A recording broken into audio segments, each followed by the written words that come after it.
Hey everybody, Keith Miller. Thanks for being with me. I am really excited to share with you what I've learned about changing behavior. It's a big topic. It's a big deal. How do we change behavior? How do we get things changed in our life so that we can have a better life? Isn't that what we're all after? We're after a better life. I know I am. And I know that you're probably sitting there thinking about a behavior right now that you really wish you could change. In fact, maybe you've tried to change it multiple times. Maybe you've tried on so many occasions over the years to try to change this behavior, and boy, it's just been tough. You've failed and it hasn't quite worked and so on. I get it. I know what you're talking about.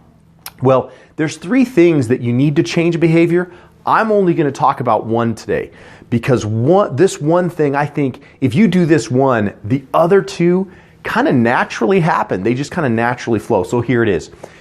The one thing you need to change a behavior, or I should say the most important thing, is you need a sense of urgency.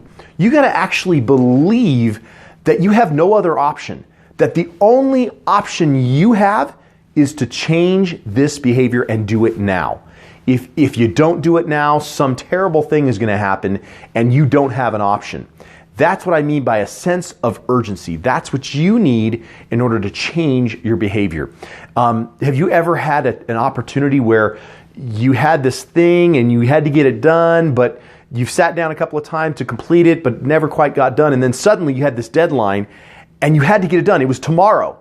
And somehow you magically got it done? Well, why was that? Well, it's because you had a sense of urgency, isn't it? It's because you realized, I have to do this. This doesn't get done, I'm toast. Okay, that's what you need. And so how do you get that? How do you get a sense of urgency like that? Well, it's actually very simple, scientifically proven in fact. And so I'm going to give you two options to do this. The main point is that you need to picture and imagine in your mind that what it is you want, the new behavior, is already happening.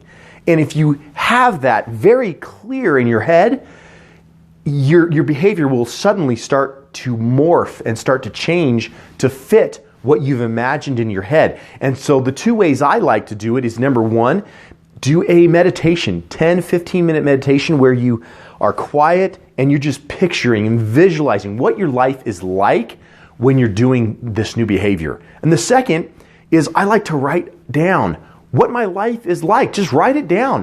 What's my new life like now that I have this fantastic behavior? I'm confident you can do this and you're going to love the results.